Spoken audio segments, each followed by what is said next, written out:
Miwa maling kotenre kod chenro mano mar yango duond bura mano mar Democracy for Citizens Party kata DCP mabende Rigathi Gachagua oyango okinye makawuono. Kata kamano wadoge twak mabende wantiere godo no kada dakika kada paka biro tok saa 4 mar okinyi manyiso ni wadongi matine dakika 40 mano mar twak kotenre kod sector mano mar somo.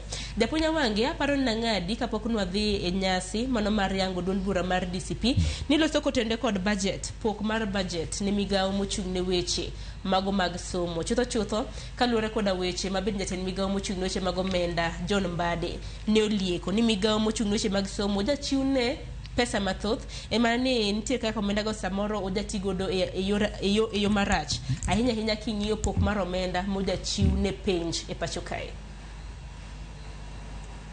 Erokamano. Wan kaka union wa demand ni mondo budget mane nitie budget policy statement mane pesa osebedo allocated mabe no en pesa moromo ema otigo okwanyal dhi ni koro kwa dhi e June sache midhi som budget to kore kwa ngado kano sekete budget policy statement none obed ni koro giseng'iyo kaka gidhi manyo pesa no. Jok matiyo e treasury gin economist madongo gin accountants madongo by the time a budget iloso giseng'iyo the way forward kaka gidhi yudo pesa gidhi bedo pesa mikawo kuom ushuru kata gidhi bedo pesa mimanyo externally obedi ni manye World Bank imenyi bija IMF kati manye China kamanye kero dhi manyo pesa SGR to wan kaka kupet wasewacho kendo wanuoyo ni sectors mopogre e puonjo kae nigi ng'uru jok man gi ng'urgi ogine go slow moko kaka jo intern ma science manokawo 20,000 ka nyose wacho ni gin kochopo dwe mar 6 to kopoko ketgi e list to gidhi ng'anyo jogi nye konyo wani kech ne wagoyo koko kaka union ni japuonj history ne puonjo physics japuonj Kiswahili ne puonjo kwano japuonj English ne puonjo agriculture kata japuonj English ne puonjo chemistry kata sciences.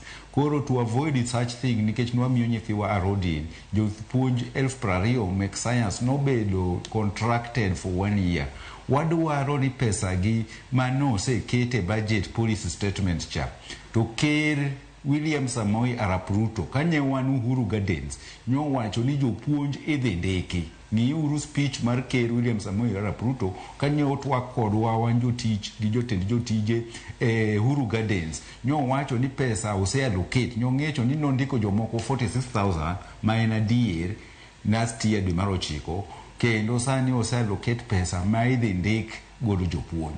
Kwa ng'iyo statement no okaw pesa no wandik godo jopuonj 20,000 gi kikwa man short term solutions for every problem nikech we are postponing a problem kwa siko nikoro sirkal dwaro ndiko interns moko to wan gi intern moko ma are already serving kikwa ndik interns moko wa promote ukata wa kaw jogi wa absorb gi bed permanent and pensionable mano e demand mar union. Pesa mar dhi skunde miluongo ni capitation cha onego bed ni ose ore as latest as king nikech no chak miwa promise chon mae ema the govern osara ma jopuonj manie board dhi yudo e skunde osara ma jotich manie school dhi yudo pa ginene iluongo nango suppliers mano mitenda ma poko chul ma moko be ng'oro ni poko dwa tero gik moko nikech poko chul nyalo chul.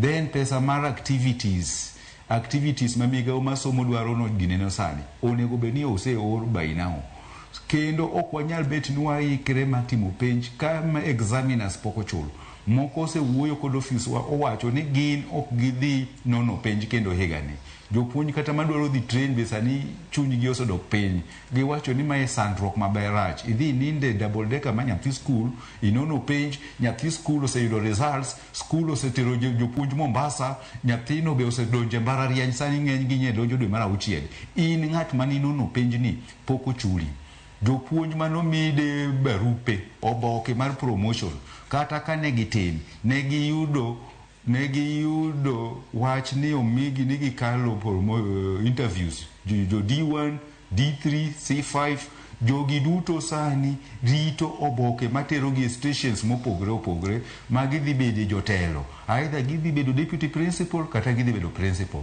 Nyaka kawuono seche mwawuoyo kodi ni podi kotim anything magikia ka barupgi obedo revoked kata barupegi biro biro. Then mae ok en time mokwongo ma sirikal ng'ado gik moko ma osekete budget. Ne nitie gima niluongo ni eduafia, be ne nitie e budget chon mane okonyo nyithindo manie day schools kata manie boarding. Mano be sirikal nong'ado ang'ada mokotimo participation ma public owapo apoya mana kosegole. Magi are several issues ma wang'iyo ni cause uncertainty, particularly area masani wadhie transition ni. Ka nyathi ni e klas 9 to kia ka dhi timo penj, to asewacho ni koro odhi yiero pathway nadi. Kapo ok onyal tugo mpira nikech sirikal ok otero pesa, to ka sirikal pok otero pesa kata dhi tero pesa mathin, remember ni jo tuke ka nitie referees, tuke ka nitiere kar music, nitiere adjudicators gi judges, jogi nyaka chul. To ka jogi pok ochul, kata jok manodhi e first term, jok manye odhi e first term games maniluongo ni athletics, basketball gi hockey manodhi Mombasa, seche ma wuoyo kodi pok kochulgi. Wan gi areas, sirikal nigi areas in everything. Gin gi areas e activity, gin gi areas of examiners manotimo penj, gin gi areas of capitation, to be gin gi areas of gik moko madware ni obesebedo koket mikakati and structures oseket ma wang'iyo ni transition dhi timo nade. Ja klas 12 ok nyal timo proper revision sani kokia ka KCSE ok dhi tim. To KCSE sirikal wacho ni mago gik ma are under already budget mare ong'adi. KCSE kapsea.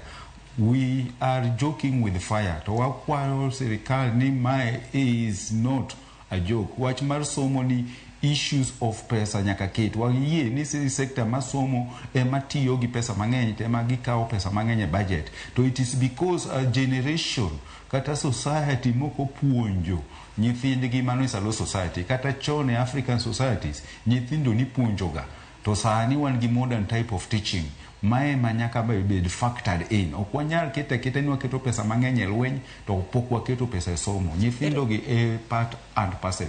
Jopuonj e catalyst ma gine midwives ma hakikisha ni gik ma sirikal obiro go obedo implemented. Koro wadwaro wa demand as a union ni CPA mbadi o withdraw budget cuts cha to duoknwa budget estimate mane wase approve cha.